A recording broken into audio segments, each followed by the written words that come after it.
What is दिस? घरातल्या पूजेचे photo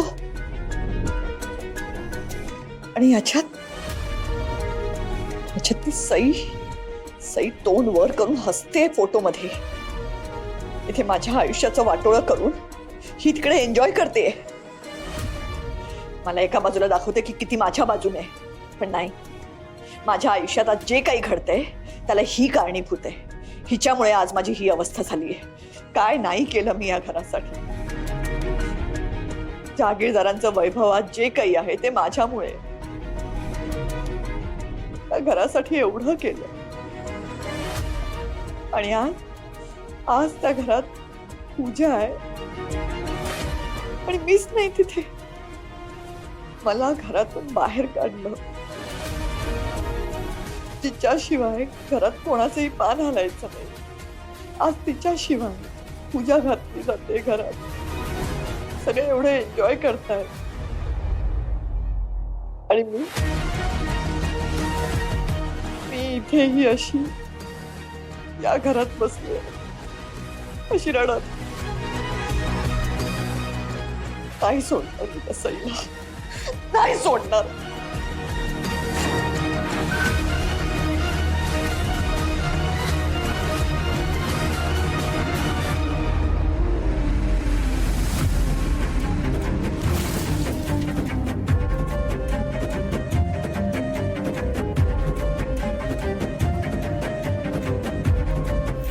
मुलगा दूर गेला माझ्यापासून फक्त या सईमुळे.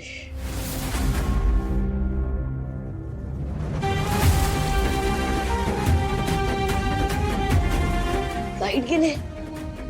अरे यार,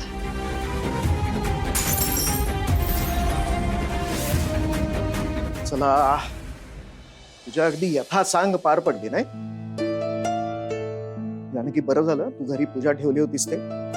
त्यामुळे घरचं वातावरण कसं एकदम प्रसन्न झालं. सगळ्यांच्या चेहऱ्यावरती थोडं थोडं का होईना पण हास्य आलं.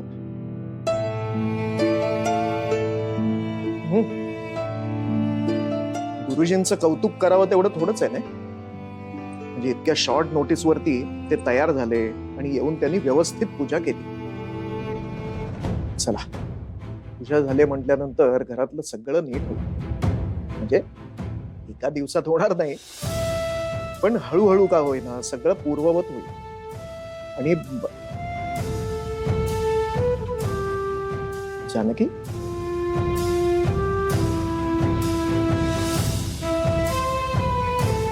हे जानकी, लक्ष कुठे तुझं?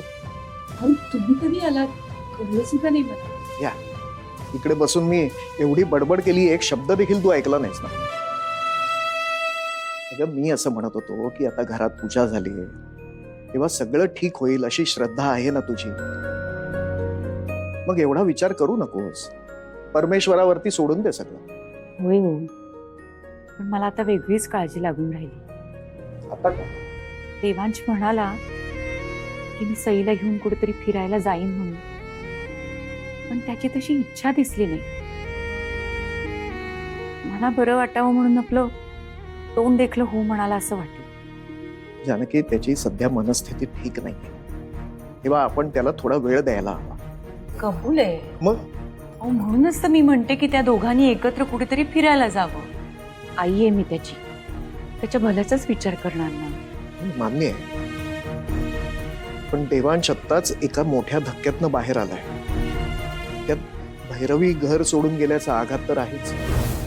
मला वाटतं जानकी, आपण त्याला अजून थोडा वेळ द्यायला हवा. हे बघ, ही एवढी मोठी गोष्ट इतक्या सहजपणे विसरणं शक्यच नाही. पण तो त्याच्या बाजूनी प्रयत्न करतोच आहे ना. म्हणजे तो कामात लक्ष घालतोय, ऑफिसला जातोय, हळूहळू सगळं रुटीन तो जागेवरती आणेलच.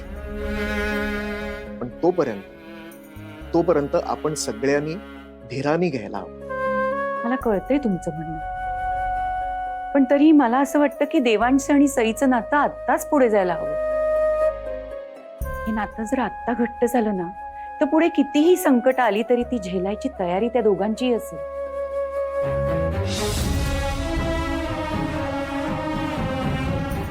बरोबर बोलतेस तू. पण तरीही मला असं वाटतं की आपण देवांशला स्ट्रेस येईल असं काहीही करता कामा नये. किंवा जबरदस्ती करून गोष्टी आपल्याला हव्या तशा जर फिक्स करायला आपण गेलो ना तर बिघडेल सगळं. आणि तो म्हणाला ना की तो सईला घेऊन बाहेर जाईल म्हणून. हो म्हणजे नाही नाही म्हणाला. हा मग घेऊन जाईल तो, एवढं काय त्यात. हे बघ जरा त्याच्या कलानं घेऊया आपण. हे बघ तो स्वतःहून काही बोलतोय का बघ, किंवा तू त्याच्याकडे विषय काढ, पण त्याच्यावर कसलाही दबाव आणू नकोस. हे बघ आता परिस्थिती अत्यंत नाजूक आहे. सगळ्या गोष्टी आपल्याला अतिशय हळुवारपणे आणि व्यवस्थितपणे हाताळाव्या लागतील. वाटतंय मला तुमचं म्हणणं. मी नाही घाई करणार. देवांशला त्याचा वेळ घेऊ दे. That's better.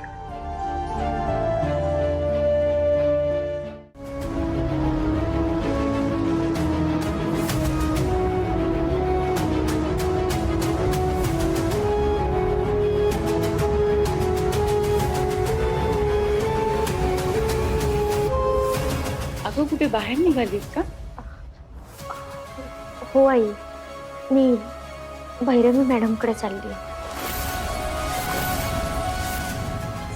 आई आई आधी माझं म्हणणं ऐकून घ्या प्लीज प्लीज. हे बघा मॅडम या घरातला खूप महत्वाचा भाग आहे आणि आज आपल्या घरी पूजा झाली आहे पण त्या नव्हत्या. मग किमान या घरच्या पूजेचा प्रसाद तरी त्यांना मिळायलाच हवा ना. तुम्हाला पटतंय ना माझं म्हणणं? सहयोग माझ्या पटण्याचा काही प्रश्नच नाहीये. देवांशचं मन जपायला जावं तर ताई दुखावल्या जातील आणि ताईंचं मन जपायला गेलं तर देवांशला नाही आवडणार. मला अगदी कात्रीत पकडल्यासारखंच वाटतंय. आई मी त्यांना फक्त प्रसाद द्यायला चालली आहे. प्लीज जाऊ द्या ना मला. सई तू भैरवी ताईंच्या इथे गेलेलो देवांशला आवडणार नाही. त्याला कळायच्या आत परत ये. ठीक आहे. नीट जा. हो.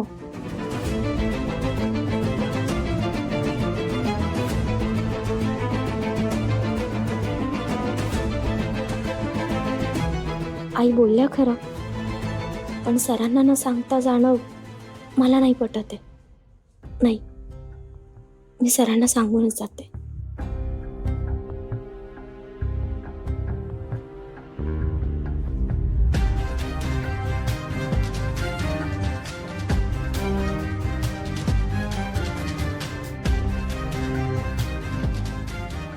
सर मी बाहेर जाते, जाऊन येऊ?